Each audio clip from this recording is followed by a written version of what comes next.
राधे राधे, जय श्री कृष्णा। आप सभी भक्तों का आज की कथा में हार्दिक स्वागत है।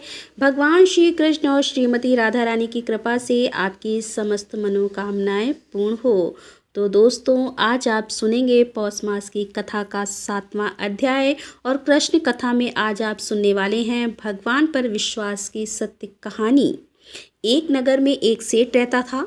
बहुत कंजूस था और एक दिन उसे कहीं जाना पड़ गया तो उसने अपने बेटे को दुकान पर बिठा दिया और उससे कहा कि कोई भी सामान लेने आए तो बिना पैसे के उसे कोई सामान मत देना और जब तक मैं वापस ना आ जाऊं तब तक दुकान संभालो। अब अचानक क्या हुआ कि एक संत आ गए जो अलग अलग स्थानों से भोजन की सामग्री इकट्ठा करते थे। संत ने सेठ के बेटे से अनुरोध किया कि वह उन्हें थोड़ा सा नमक दे दे। बेटे ने संत के लिए डिब्बा खोलकर 1 चम्मच नमक दिया। जब सेठ वापस आए तो उन्होंने देखा कि डिब्बा खुला हुआ था। अब सेठ ने अपने बेटे से पूछा कि उसने क्या बेचा है और किसे बेचा है। तो बेटे ने बताया कि एक संत आए थे और उसने उन्हें 1 चम्मच नमक दिया था। सेठ ने पूछा कि संत कहाँ रहते हैं, तो बेटे ने बताया कि संत का आवास यहीं तालाब के पास है। अब सेठ जी थोड़े परेशान हुए और वह भागते हुए तालाब की तरफ गए। तब तक संत भोग तैयार करके भगवान को भोग लगा चुके थे और स्वयं खाने के लिए बैठ चुके थे। सेठ ने दूर से ही बोला कि महाराज, आपके लाए गए नमक में जहरीला पदार्थ है, कृपया इसे ना खाएं। संत जी ने कहा, सेठ जी, मैंने तो नमक तो भोजन में मिला दिया है और प्रभु को भोग भी लगा दिया है, इसीलिए अब तो मेरा भी खाना अनिवार्य है, क्योंकि जब मेरे प्रभु ने खा लिया तो मैं इसे कैसे नहीं खा सकता। इस तरह संत ने भोजन को प्रसाद मानकर उसे खाना शुरू कर दिया।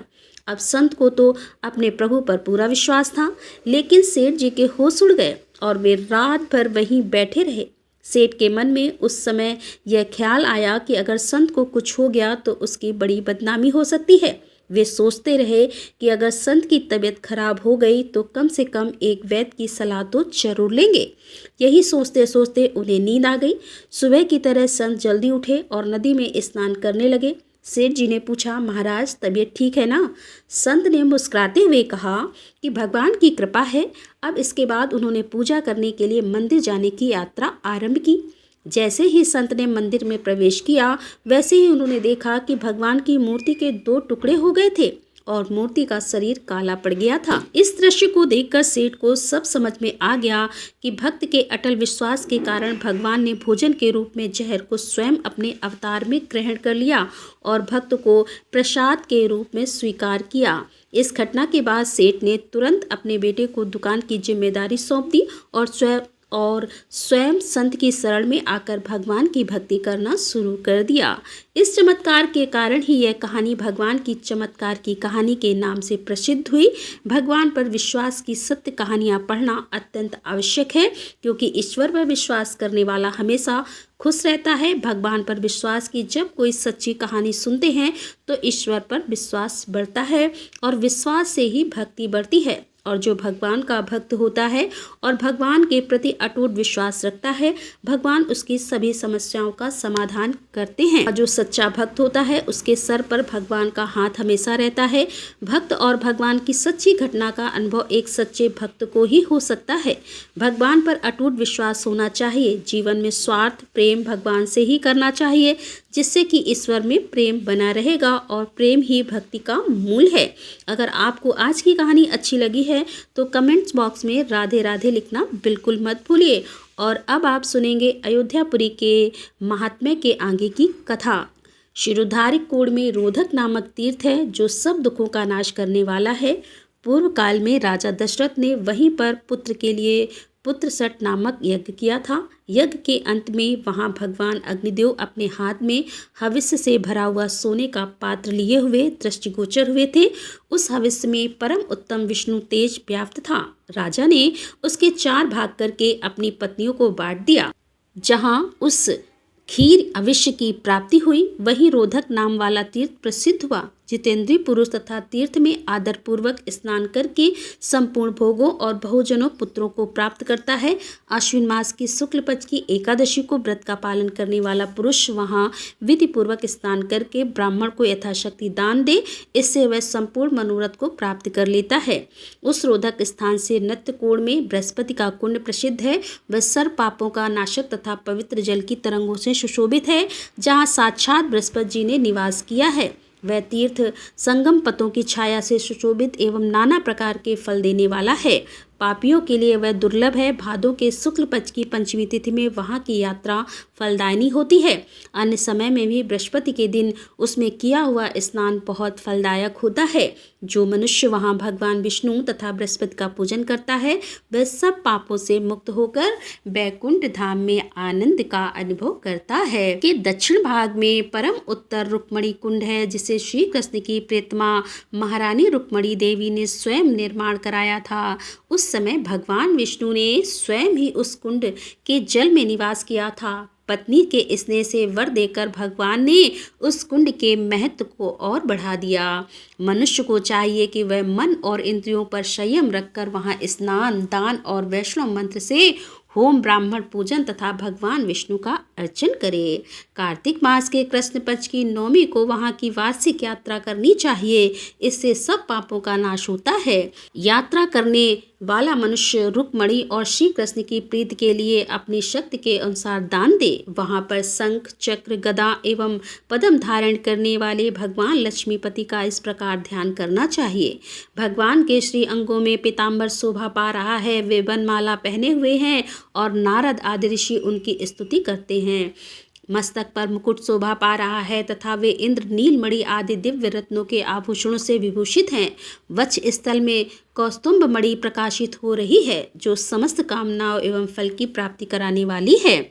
भगवान की अंग कांति अलसी के फूलों की भांति श्याम है। उनके नेत्र कमल दल के समान परम सुंदर हैं। इस प्रकार ध्यान करने पर मनुष्य निसंदेह संपूर्ण मनोरथ को पा लेता है और यह लोक में सुख भोग कर भगवान के लोक में आनंद का अनुभव करता है। रुक्मणी कुंड के वाव्य कोण में धन यक्ष नाम से प्रसिद्ध उत्तम तीर्थ है। पूर्व काल की बात है कि विश्वामित्र मुनि ने राजू यज्ञ करने वाला राजा हरिश्चंद्र से दान में सारा राज्य ले लिया था। तत्पश्चात वह सब राज्य और धन एक यक्ष के संरक्षण में दे दिया। किसी समय परम बुद्धिमान विश्वामित्र मुनि उस यक्ष पर प्रसन्न हुए और बोले, हे यक्ष, यह तीर्थ धन यक्ष के नाम से प्रसिद्ध होगा। यहाँ नवों निधियों का पूजन करने से मनुष्य लोक में सुख और परलोक में आनंद का अनुभव करता है। महापद्म, पद, शंख, मकर, कच्छप, मुकुंद, कुंद, नील और खर्ग, यह 9 निधियाँ हैं। इन सब का इस कुंड में निवास होगा। यहाँ जल में निधि लक्ष्मी का पूजन करना चाहिए। माघ मास की कृष्ण पक्ष की चतुर्दशी को यहाँ की वार्षिक यात्रा करनी चाहिए। उस समय स्नान और पित्त दर्पण विशेष रूप से करने चाहिए। धन यक्ष तीर्थ में उत्तर दिशा में वशिष्ठ कुंड नामक विख्यात तीर्थ है, जो सदा सब पापों का नाश करने वाला है। वहाँ तपोनिधि, वशिष्ठ और निर्मल व्रत वाली अरुधंती जी का निवास है।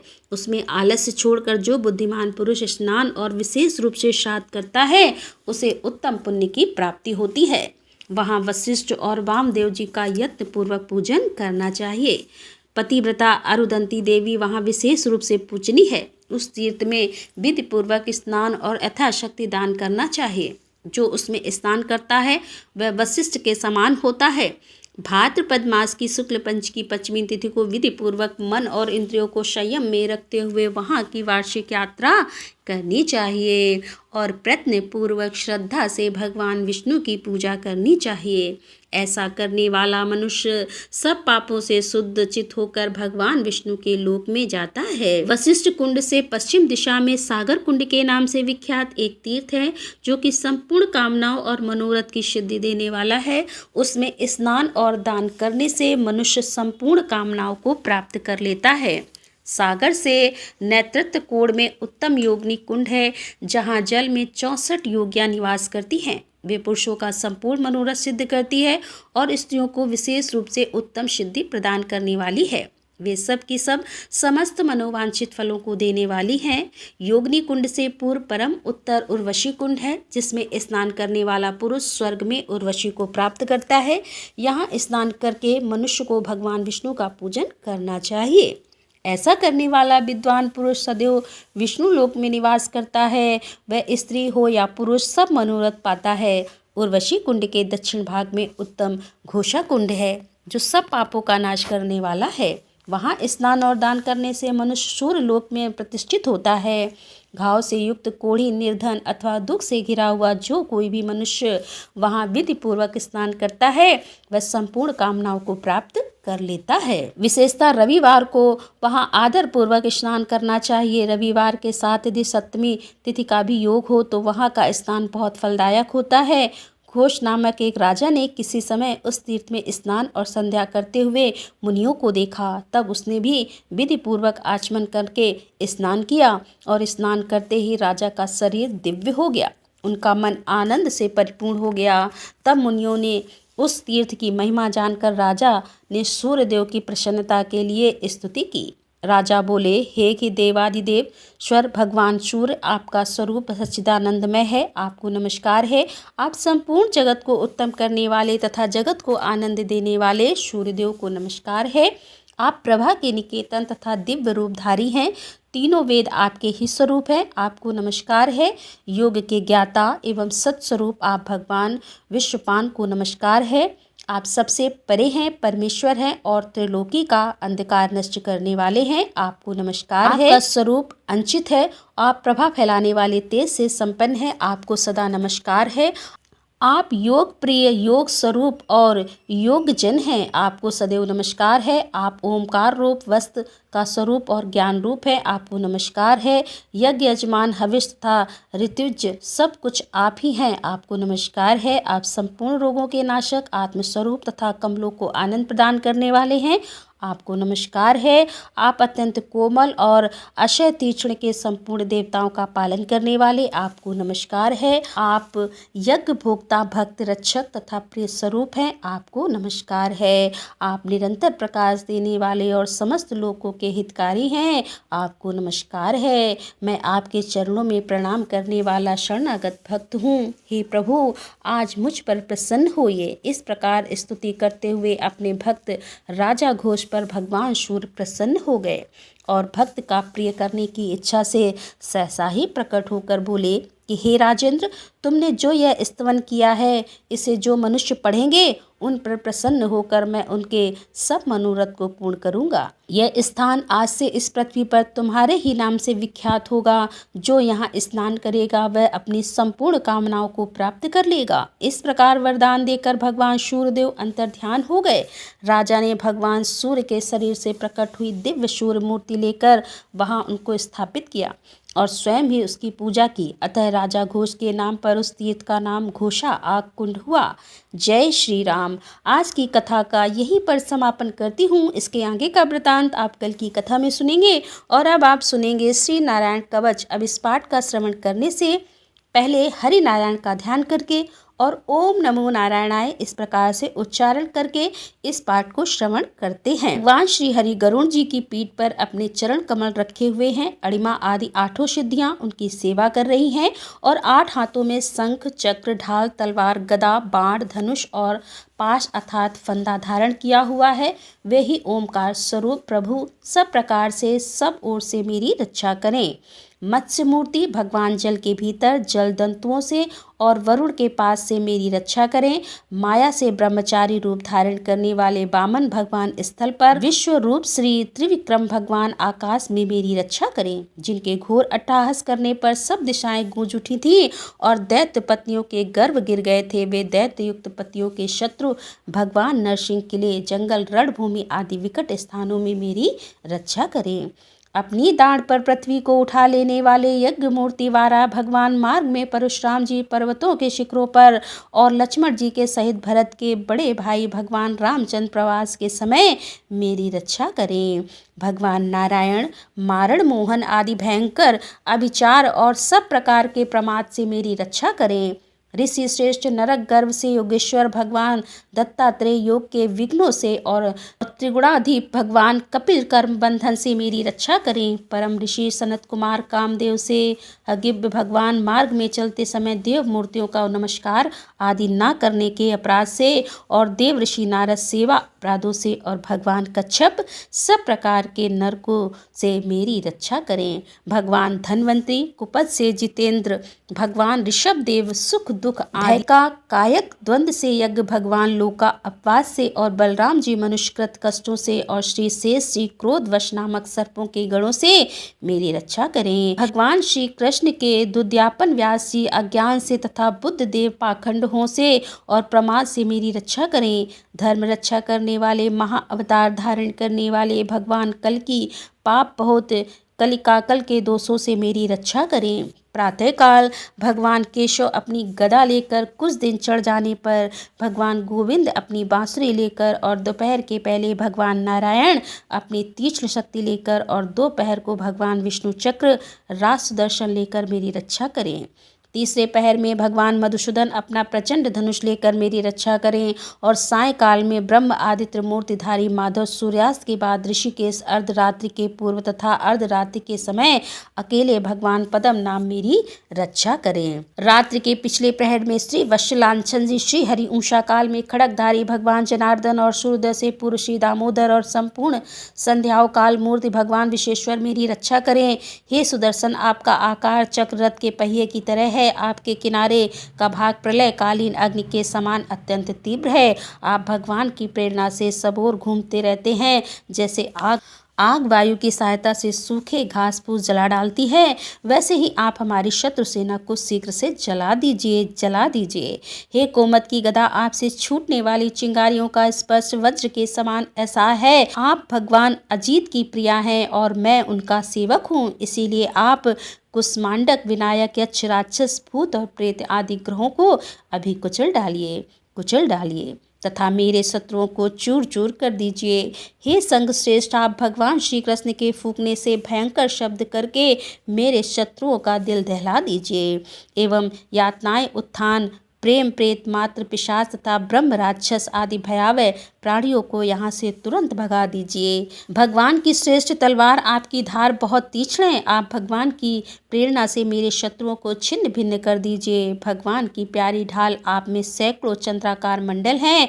आप पाप दृष्टि पापा आत्मा शत्रुओं की आंखें बंद कर दीजिए और उन्हें सदा के लिए अंधा बना दीजिए। सूर्य आदि ग्रह, धूमकेतु, पुच्छल तारे आदि केतु, दुष्ट मनुष्य, सर्प आदि रेंगने वाले जंतु, दाढ़ वाले हिंसक पशु, भूत प्रेत आदि तथा पापी प्राणियों में से हम जो भय हों और जो हमारे मंगल के विरोधी हों, वे सभी भगवान के नाम रूप तथा आयुध का कीर्तन करने से तत्काल नष्ट हो जाए।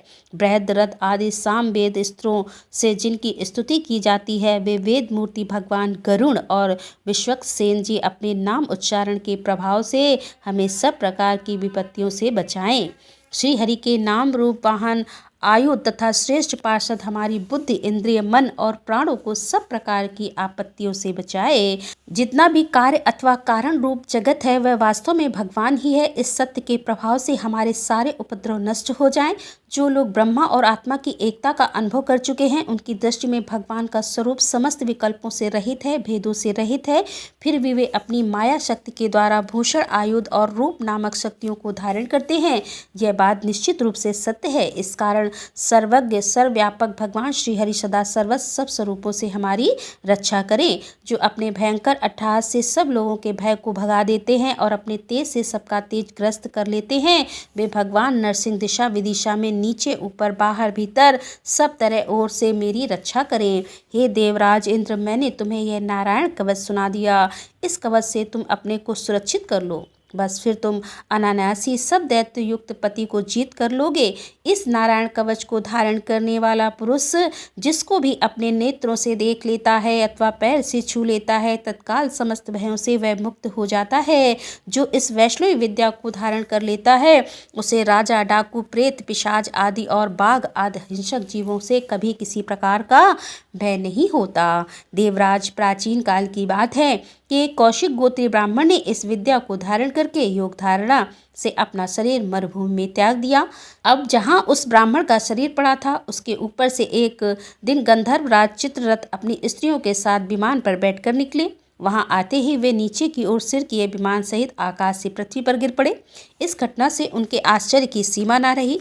जब उन्हें बालकाल मुनियों ने बताया कि यह नारायण कवच धारण करने का प्रभाव है, तब उन्होंने उस ब्राह्मण देव की हड्डियों को ले जाकर पूर्व वाहिनी सरस्वती नदी में प्रभावित कर दिया और फिर स्नान करके वे अपने लोक को चले गए। श्री सुखदेव जी कहते हैं कि हे परीक्षित, जो पुरुष इस नारायण कवच को समय पर सुनता है और जो आदर पूर्वक इसे धारण करता है, उसके सामने सभी प्राणी आदर से झुक जाते हैं और वह सब प्रकार के भयों से मुक्त हो जाता है। परीक्षित, सत्कृत इंद्र ने आचार्य विश्वरूप जी से यह वैष्णवी विद्या प्राप्त करके रणभूमि में असुरों को जीत लिया और वे त्रैलोक के लक्ष्मी का उपभोग करने लगे। श्री नारायण कवच संपूर्ण हुआ। दोस्तों, मिलते हैं इसके आगे की कथा के साथ। तब तक के लिए राधे राधे। जय श्री कृष्णा। हर हर महादेव। जय भोलेनाथ की।